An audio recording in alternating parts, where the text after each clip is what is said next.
Morning dear friends. तो आज हम देखेंगे 11th स्टैंडर्ड ओसीएम का फर्स्ट लेसन और इस लेसन का लास्ट लेक्चर यानी कि थर्ड लेक्चर। ये इस लेसन का हमारा लास्ट लेक्चर होगा। और अगर आपने इससे पहले की 2 वीडियोस नहीं देखी है तो आप वो ज़रूर से देख लेना, क्योंकि वो बहुत इंपॉर्टेंट वीडियोस थी और उनमें आपको बहुत ज़्यादा कंसेप्चुअल नॉलेज मिल जाएगा। जो आज का लेक्चर है वो सबसे शॉर्ट लेक्चर होगा हमारा, पर जो लेक्चर होगा ये टोटली डिपेंड है हमारे नेक्स्ट चैप्टर पे।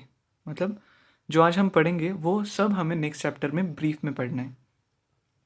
ये बहुत ज़्यादा इंपॉर्टेंट लेसन है। अगर आपने मतलब लेक्चर है, अगर आपने ये लेक्चर अच्छे से कर लिया तो आपको जो अगला चैप्टर है वो अगर आपने मतलब अच्छे से नहीं भी किया तो भी आपको बहुत अच्छे से समझ में आ जाएगा।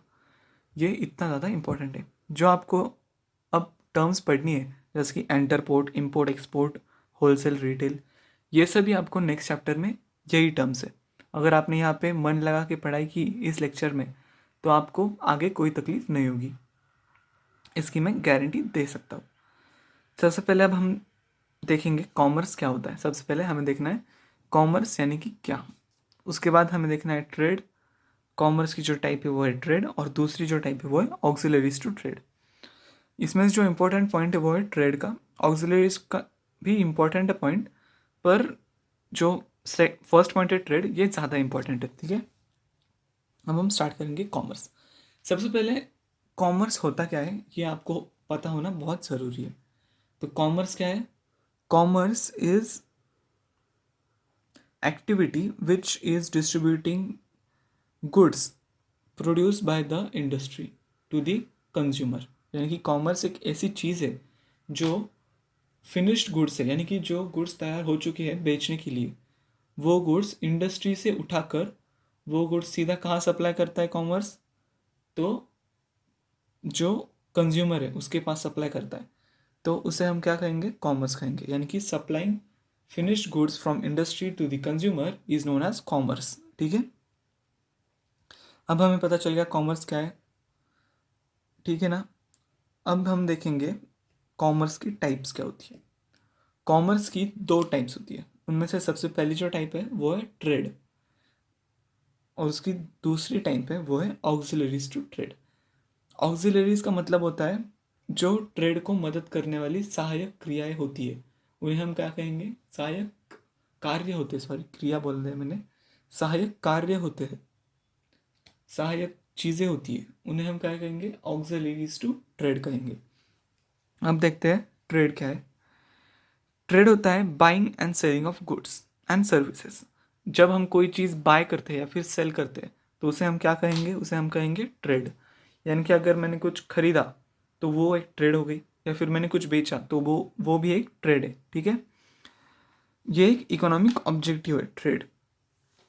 मतलब अगर हम कोई ट्रेड करते हैं तो वो हम डायरेक्टली या इनडायरेक्टली हम इकोनॉमी में कंट्रीब्यूट करते हैं।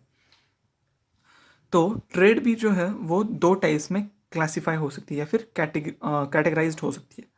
उसमें से सबसे पहले जो टाइप है वो है होलसेल ट्रेड, दूसरी टाइप है रिटेल ट्रेड। तो आपने ये भी बहुत जगह पढ़ा होगा कि होलसेल ट्रेड क्या होता है या फिर रिटेल ट्रेड क्या होता है।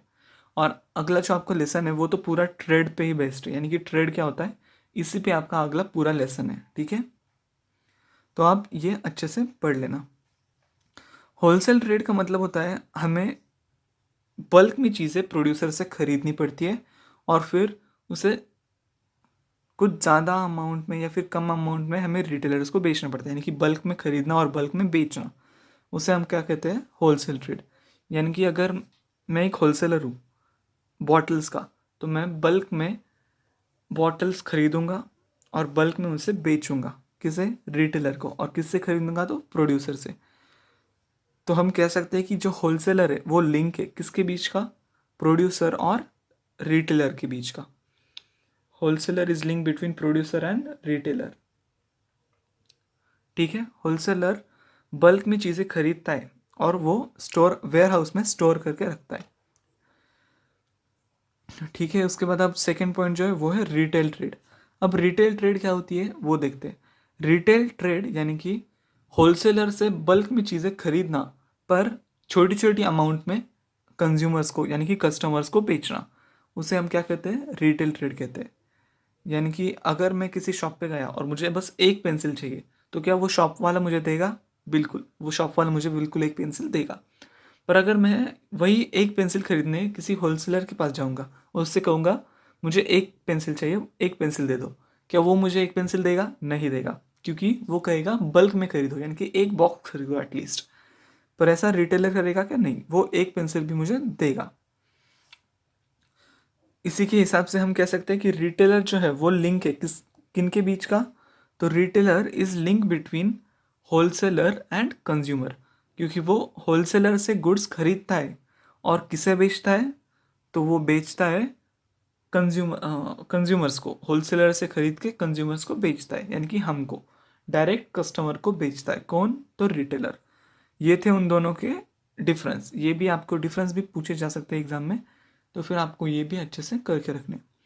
अब हम देखेंगे हमारा नेक्स्ट पॉइंट, जो कि है फॉरेन ट्रेड या फिर एक्सटर्नल ट्रेड।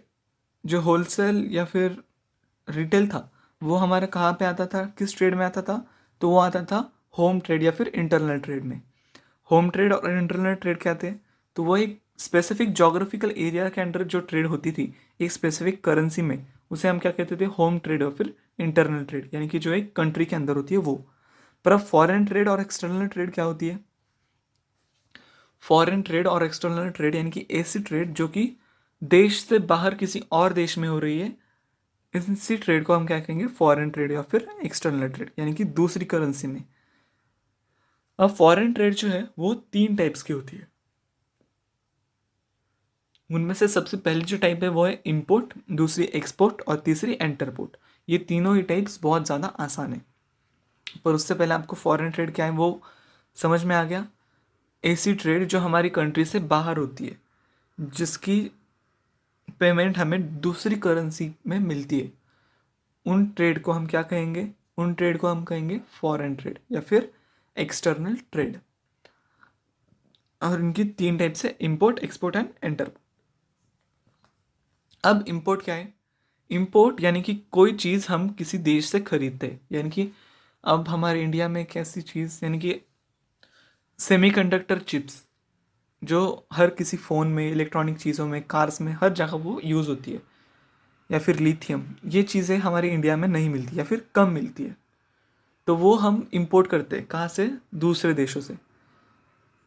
यानी कि अगर हम कोई चीज़ दूसरे देश से मंगवा रहे हैं और उसे यूज़ कर रहे हैं, तो ऐसी चीज़ों को हम क्या कहेंगे? Import products. इसी को हम क्या कहेंगे? इंपोर्ट ट्रेड कहेंगे। यानी कि ऐसी चीज़ें जो हम बाहर के देशों से मंगवा रहे हैं, उन चीज़ों को हम क्या कहेंगे? इंपोर्ट ट्रेड कहेंगे। जिस चीज़ में ऐसी चीज़ जो हम दूसरे कंट्री से मांगते, मतलब खरीदते।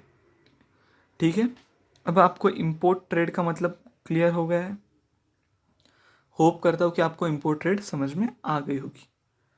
अब हम देखेंगे नेक्स्ट ट्रेड, यानी कि एक्सपोर्ट ट्रेड। एक्सपोर्ट ट्रेड में इसका उल्टा होता है। किसका? इंपोर्ट ट्रेड का। हमें गुड्स इंडिया से बाहर भेजने हैं, यानी कि एक्सपोर्ट करने, यानी कि बेचने हैं। अगर मैं एक प्रोडक्ट बनाता हूँ, यानी कि मैं एक ये बैंडेड बनाता हूँ, तो मैं ये बैंडेज क्या करूँगा? एक्सपोर्ट करूँगा ऐसी कंट्रीज़ को जहाँ पे ये बैंडेज बनते, या फिर नहीं बनते, या फिर कम बनते, या फिर वहाँ पे इन बैंडेज की डिमांड ज़्यादा है। ऐसी कंट्रीज़ को मैं ये एक्सपोर्ट करूँगा। और अगर मैं ये किसी बाहर के देश में भेज रहा हूँ और वहाँ पे वो लोग मुझे करेंसी में उनके कुछ पैसे दे रहे हैं, यानी कि उनके डॉलर या फिर पाउंड, ऐसी चीज़ें मुझे एक्सचेंज में मिल रही है, तो क्या हो गया मेरा? ये हो गया फॉरेन ट्रेड। इसका एग्जांपल होगा, अगर पाकिस्तान में कुछ मेडिसिन की कमी है, पर इंडिया में वो मेडिसिन बहुत ज़्यादा मात्रा में है, यानी कि पैरासिटामोल एक मेडिसिन है, आपको पता होगा। वो मेडिसिन पाकिस्तान में नहीं मिलती, उसकी शॉर्टेज है वहाँ पे। पर इंडिया में वो स्टॉक में बहुत ज़्यादा पड़ी हुई है, और वो अगर यूज़ नहीं हुई तो वो ख़राब हो जाएगी। तो इंडिया क्या करता है? इंडिया वो पैरासिटामोल की गोलियाँ पाकिस्तान को एक्सपोर्ट करता है। इससे क्या होता है? इंडिया का भी लॉस नहीं होता और पाकिस्तान को भी मेडिसिन मिल जाती है। मैंने यहाँ पे बस एग्जाम्पल के लिए पाकिस्तान का है, ठीक है, जिससे कि हमारा एक्सपोर्ट हो जाता है और हमें लॉस भी नहीं होता है, फिर हमारे गोलियां ख़राब भी नहीं होती और उनको भी फ़ायदा हो जाता है कि उनकी मेडिसिन उनको मिल गई। यह हो गया हमारा इम्पोर्ट और एक्सपोर्ट। अब इसके बाद जो कंसेप्ट है वो है एंटरपोर्ट। अब आपको लग रहा होगा ये क्या नया कंसेप्ट है एंटरपोर्ट का, क्योंकि एक्सपोर्ट और इम्पोर्ट्स आपने पहले भी पढ़ा है। पर मुझ पे भरोसा रखिए कि एंटरपोर्ट से ज़्यादा आसान कंसेप्ट कोई भी नहीं है। एंटरपोर्ट यानी कि खरीदना और उसे आगे बेच देना, सबसे आसान भाषा में। यानी कि अगर हम कोई चीज़ किसी कंट्री से खरीदते हैं और उस चीज़ को हम बस थोड़ा सा ज़्यादा मॉडिफाई करते हैं और उसे आगे दूसरी कंट्री को बेच देते हैं, तो उसे हम क्या कहेंगे? एंटरपोर्ट कहेंगे। इसका एग्जांपल भी मैं आपको दूंगा, पर उससे ज़्यादा ज़रूरी है कि आपको ये समझ में आ जाए कि एंटरपोर्ट होता क्या है। ऐसी चीज़ को, मतलब ऐसी चीज़ जो हम एक कंट्री से खरीदते हैं और दूसरी कंट्री को बेचते हैं, वो भी कम से कम खर्चे में हमारे, उस चीज़ को हम क्या कहेंगे? एंटरपोर्ट कहेंगे। उसका एग्जांपल देता हूँ मैं अभी आपको।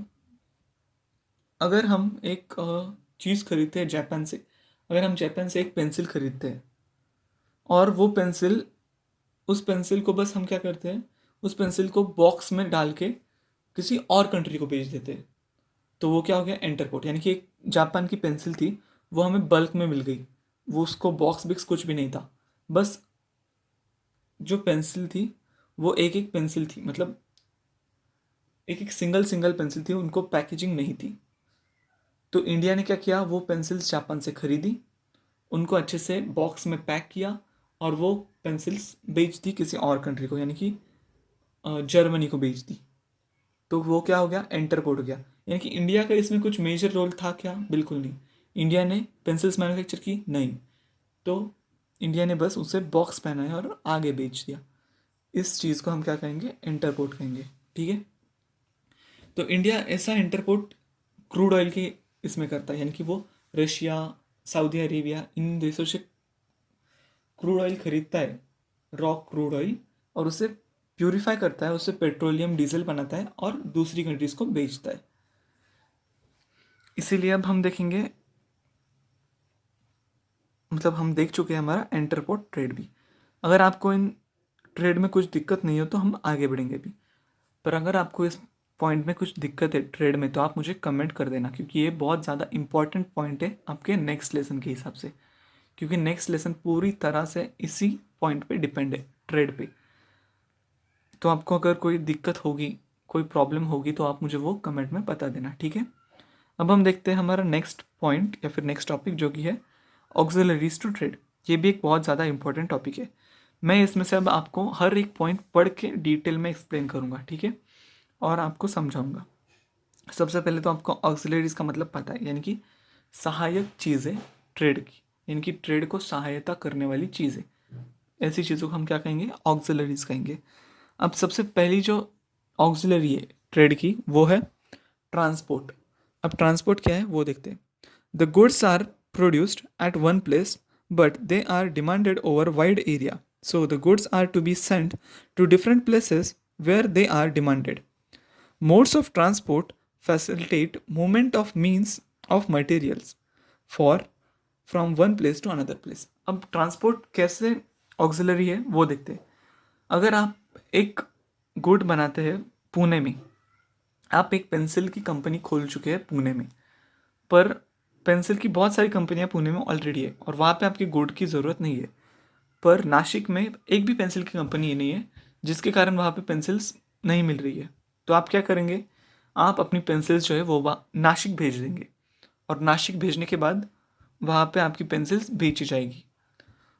पर वहाँ पे नासिक तक जाने के लिए आपको किस चीज़ की ज़रूरत पड़ेगी? तो वो होगा ट्रांसपोर्ट। इसीलिए ट्रांसपोर्ट जो है वो एक ऑक्सिलरी है ट्रेड को। उसके बाद जो सेकेंड पॉइंट है वो है वेयर हाउस। अगर मान लो आपने एक कंपनी खोल चुके हैं पेंसिल्स की, पर आपको 1-2 महीने तक कोई कस्टमर आया ही नहीं और आपकी मैन्युफैक्चरिंग चालू है, तो आप जो पेंसिल्स है वो कहाँ स्टोर करके रखेंगे? तो आपको उसके लिए एक वेयर हाउस चाहिए होगा, और वेयर हाउस में आप क्या करेंगे? पेंसिल स्टोर करेंगे। ठीक है ना। तो अब हम वेयर हाउस का पॉइंट भी पढ़ लेते हैं एक बार, यही कहा गया है कि नहीं वहाँ पे।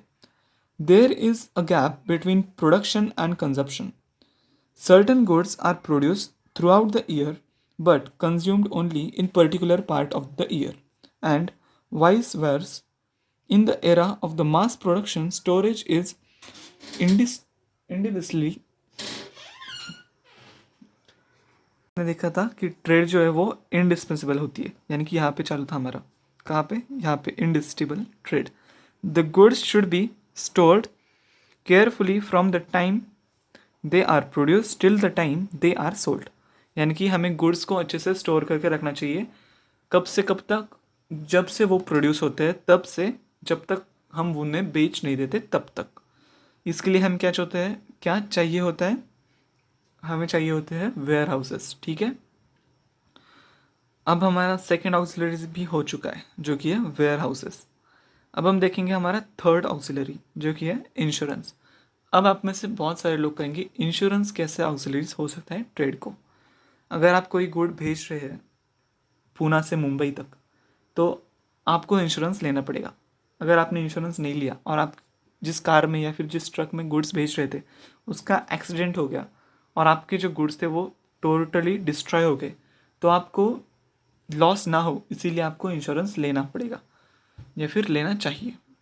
ऐसा कंपलसरी नहीं होता पर आपको लेना चाहिए. ठीक है, तो हमने देख लिया अब थर्ड ऑक्सिलरी ट्रेड की जो कि है इंश्योरेंस. उसके बाद जो है वो हम देखेंगे फोर्थ ऑक्सिलरी जो कि है बैंकिंग. बैंकिंग अब कैसा ऑक्सिलरी हो सकती है ट्रेड को, तो वो भी मैं आपको बताता हूँ. अगर कोई आपका कस्टमर है जो दिल्ली में रहता है पर उसको आपको पेमेंट करनी है और आप रहते हैं मुंबई में, तो वो क्या करेगा, वो आपके बैंक अकाउंट में आरटीजीएस मार देगा.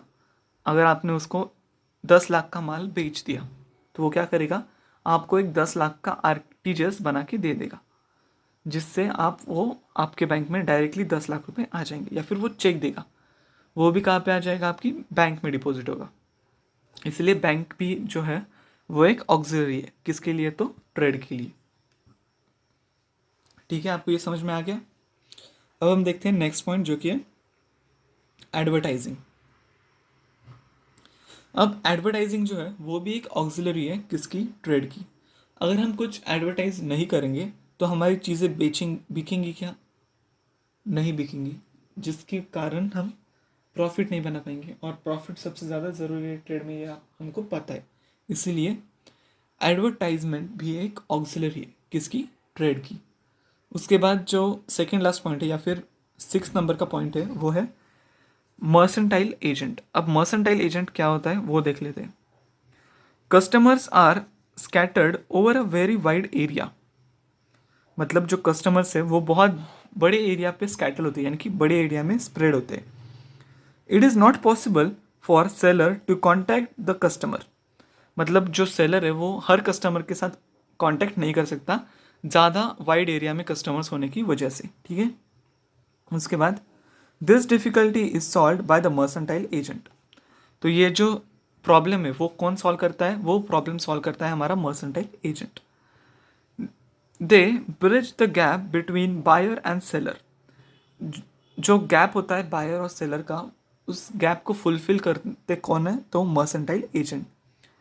Brokers, estate agents etc are some examples of mercantile agent. जो ब्रोकर होते हैं हमारे स्टॉक्स खरीदने में हमारी मदद करते हैं, या फिर जो इस्टेट एजेंट्स होते हैं, यानी कि हम अगर कोई प्रॉपर्टी खरीदना चाहते हैं तो जो इस्टेट एजेंट्स होते हैं ना, वो भी एक टाइप के मर्सेंटाइल एजेंट ही होते हैं. ठीक है, तो आपको मर्सेंटाइल एजेंट समझ में आ गया. और ये अब कैसे ऑक्सिलरी ट्रेड को वो भी बताता हूँ आपको. अगर आपका कोई गुड्स है, यानी कि आप पेंसिल्स बनाते हैं पर आपको पता नहीं पेंसिल्स कहाँ पे बेचनी है, तो वो जो मर्सेंटाइल एजेंट होगा वो आपको बताएगा यहाँ पे आपको पेंसिल्स बेचनी है. तो वो क्या हो गया, आपके एक ऑक्सिलरी हो गया आपकी ट्रेड के लिए. ठीक है, अब हम देखेंगे ऑक्सिलरीज ऑफ ट्रेड का लास्ट पॉइंट जो कि है हमारा कम्युनिकेशन. अब कम्युनिकेशन कैसे है हमारा लास्ट पॉइंट वो देखते हैं अभी. तो सबसे पहले देखते हैं कम्युनिकेशन कैसे अफेक्ट करता है. In day today's world, there is information explosion. The information has to be communicated. There is need of communication facilities.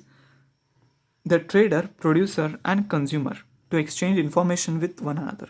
यानी कि information अगर हमने दी नहीं इस जग में बहुत ज़्यादा गुड्स अभी है, और बहुत ज़्यादा गुड्स होने के कारण बहुत ज़्यादा इन्फॉर्मेशन हमें लोग दे रहे हैं। अगर हमने अपने गुड्स की इन्फॉर्मेशन लोगों तक नहीं पहुँचे, यानी कि लोगों को हमारे गुड्स के बारे में नहीं पता या फिर उनको इन्फॉर्मेशन नहीं दी, तो वो हमारे गुड्स खरीदेंगे क्या? नहीं खरीदेंगे। क्यों? क्योंकि हमने उनको बताया नहीं कि हमारे गुड्स की स्पेशलिटी क्या है या फिर उसके फ़ायदे क्या है। ऐसी चीज़ें हमें लोगों को बतानी पड़ेगी, तभी लोग हमारे गुड्स खरीदेंगे। इसी वजह से कम्युनिकेशन जो है वो भी एक ऑक्सिलरी है हमारे ट्रेड के लिए। ठीक है, तो इसी के साथ हमने देख लिए ऑक्सिलरीज टू ट्रेड, और हमारा जो लेसन है, फर्स्ट लेसन OCM का 11th स्टैंडर्ड का, जो कि है बिजनेस एंड कॉमर्स, ये पूरी तरह से ख़त्म हो चुका है। कॉमर्स एंड बिजनेस आपको बस अब इसे 2 से 3 बार पढ़ लेना है, और जो इम्पोर्टेंट क्वेश्चंस है वो भी आपको कर लेने, और जो समरी है वो भी एक बार पढ़ लेना, क्योंकि समरी में बहुत शॉर्ट में बताया गया आपको। और जो डिस्टिंग्विश बिटवीन है उनमें से इंडस्ट्री का, प्रोफेशन का और बिजनेस एंड कॉमर्स का, ये तीनों ही बहुत ज़्यादा इंपॉर्टेंट है, ये आपको अच्छे से करने हैं। ठीक है, तो फिर मिलेंगे नेक्स्ट लेक्चर में या नेक्स्ट लेसन में एक और इंटरेस्टिंग लेक्चर के साथ, जो कि होगा ट्रेड। तब तक के लिए stay tune and like the video and subscribe the channel.